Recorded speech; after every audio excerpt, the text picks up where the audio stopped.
I was intimidated. I was traded. I was in Toronto, and I had to fly over to Detroit.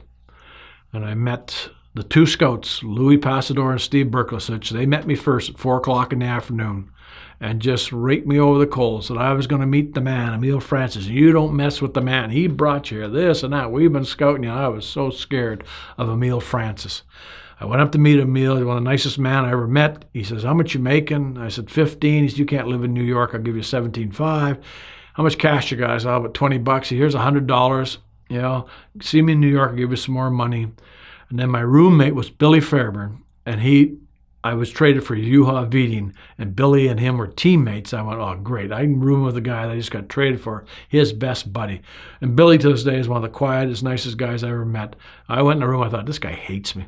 He never said a word to me. I remember going down to the hotel in Detroit, and there was Ronnie Stewart and Vic Hadfield and Roger Bear. These guys had suits worth more than my salary. I remember getting on the bus after the game. They played with Bobby Nevin and Ronnie Stewart. After the game, we'd won, I think, and I sat in the bus. But Al Hamilton, the old flin-flonner, was there. My family, part of my family was from up there. And I sat with Hammy, and I got to know the boys. We went down. They never took you home in New York. You always went and stayed all night downtown New York, even though that was your home team. They never took you home because too much traveling. So I remember we got home at 1:30 to the hotel. And the guy said, let's go for a beer. I said, 1:30 in the morning? You guys are going out? Oh, yeah, we always do.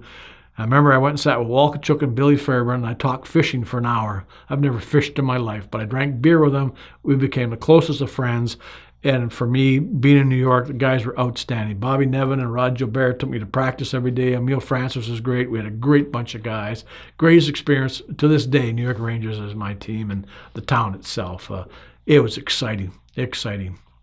I would be in New York the year I got 26 goals, and that's a lot. I got a couple of years of 20 goals.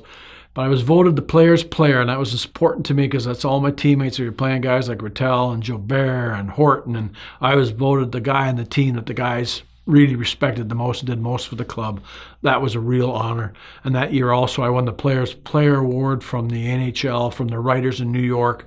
Dennis Potvin won it from New York, so I felt, gee, I'm doing my job as promoting the game.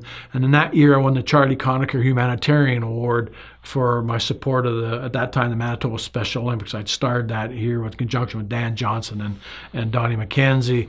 That was very important to me, taken down to 1,500 people in the audience with Bobby Hall and Gordie Hall, and I won that award as a guy who give back most so that was a special year for me to win those personal awards and to be recognized for things I did good for society. That was a good year for me.